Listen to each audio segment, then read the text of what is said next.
Dan saya 112504. Perkenalkan, nama saya Rizal dengan NIM 112538. Perkenalkan, nama saya Ega Firdawi dengan NIM 112500. Dan perkenalkan, nama saya Maili Panabdiansyah dengan NIM 112504. Ini hasil dari jurnal kita, saya lihat tadi. Masuk latar belakang. Industri 4.0 menghasilkan banyak data dari mesin dan sensor. Namun, sering sulit terhubung ke sistem seperti ERP atau S. Oke, sistem ERP itu sistem buat ngatur sebuah proses, dan sistem S itu sistem yang fokus ke dalam proses produksi. Integrasi vertikal diperlukan untuk mendukung keputusan manajemen. Tetapi sistem terpusat memiliki keterbatasan interoperabilitas, pengembangan, dan keamanan. Ini Federated Information System muncul sebagai solusi alternatif. Baik, jadi ini ada tujuan penelitian. Yang pertama itu menyediakan akses data yang modular, scalable, dan interoperable. Lalu mengintegrasikan data struktur dengan sistem enterprise melalui UPC UI dan KGS. Oke, UPC UI itu sebuah protokol komunikasi untuk mengirim data ke sistem. Lalu KGS itu knowledge graph, yaitu dia cara ngatur data dalam bentuk jaringan. Dan yang terakhir itu membuktikan pelayanan sistem melalui prototype case study pada boiler monitoring system. Baik, kita masuk ke metode dan hasil. Untuk metode penelitian, kita melakukan penelitian ini menggunakan metode prototyping dengan data sensor boiler yang dihasilkan oleh UPC UI7 diubah ke RDF akan dapat terstruktur dan disimpan sebagai knowledge graph. Tiap node dilengkapi grapple server untuk akses query. Uji coba dilakukan dengan node itu untuk membagi query ke node anak dan menggunakan hasilnya. Lalu hasil penelitian, sistem berhasil menjalankan uji coba sesuai rencana. Node itu dapat membagi query ke node anak dan melakukan hasilnya dengan baik. Sistem terbukti modular, fault toleran, dan lebih aman karena data tidak terpisah.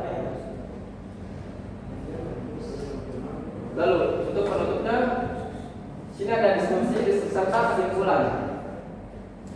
Nah, untuk diskusinya itu mendukung semantik interoperability dan knowledge graph di manufaktur menjadikan sistem fleksibel, aman, dan efisien. Namun tantangan muncul pada kebutuhan kompetensi tinggi, bernode dan struktur query graph yang kurang fleksibel. Untuk kesimpulannya, yaitu berhasil mendukung integrasi vertikal di manufaktur dengan prototype boiler memungkinkan akses data sensor hingga level atas. Pengembangannya dilanjutkan seperlukan untuk meningkatkan skalabilitas dan mengoptimalkan kecepatan query agar menghindari bottleneck. Oke, kelebihan dan batasan artikel. Kelebihannya adalah sistem modular dan scalable. Interoperabilitas tinggi berkat OpenCOA dan knowledge graph. Lebih aman dan privasi terjaga karena data tidak terpusat. Keterbatasannya adalah struktur graph masih kaku. Tiap node butuh kapasitas komputasi yang benar. Potensi bottleneck saat query melewati banyak lapisan node. Next. Latar belakangnya adalah industri 4.0 menuntut kecepatan, efisiensi, dan responsif. Yang utama adalah fragmentasi sistem dan kekurangannya interoperabilitas dan integrasi vertikal dan horizontal. Jadi solusi agar data mengalir lancar dari produksi hingga rantai pasok global. Tujuan dari metode penelitian adalah tujuannya menjelaskan konsep peran serta manfaat integrasi vertikal dan horizontal dalam konteks industri 4.0. Sekaligus menunjukkan bagaimana keduanya dapat meningkatkan efisiensi operasional, pengambilan keputusan, dan daya saingan perusahaan. Metodenya adalah metode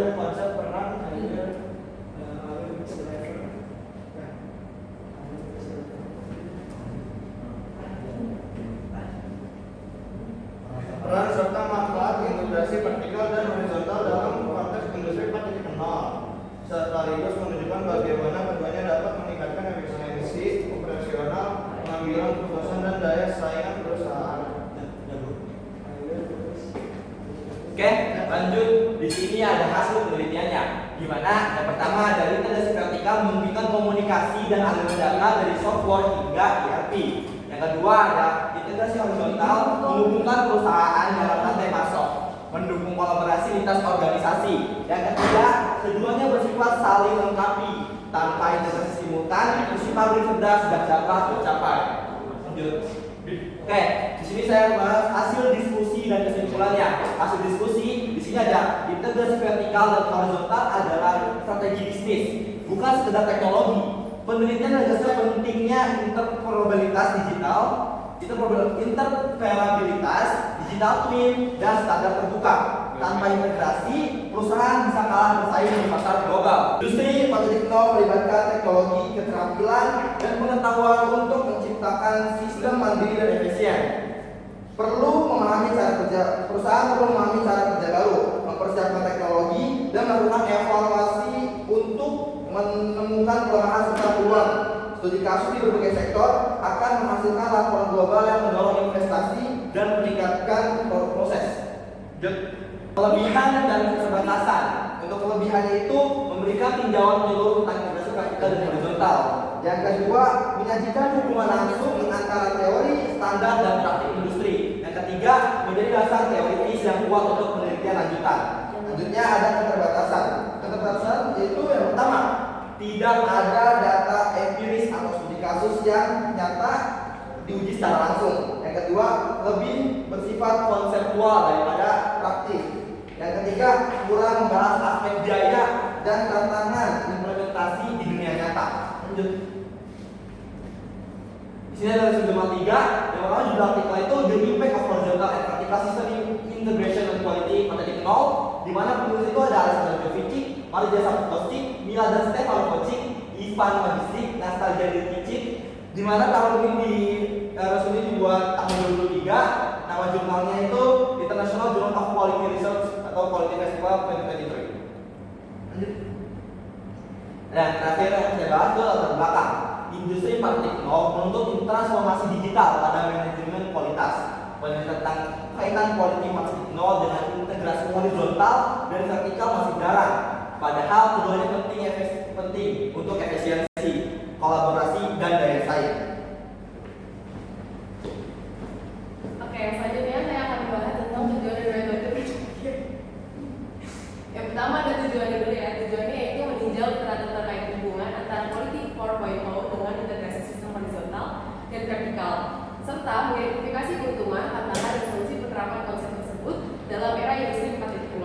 Lalu ada metodenya, itu pertama ada pendekatan sistematik literatur review. Sumber data dari metode penelitian yang kita ambil ini yaitu dari Google Scholar, ResearchGate, Springer, dan Science Direct. Lalu teknik itu pencarian manual dan otomatis dengan kata kunci seperti Quality 4.0, Horizontal Integration, dan Vertical Integration. Lalu juga jumlah artikelnya ada 23 penulis relevan.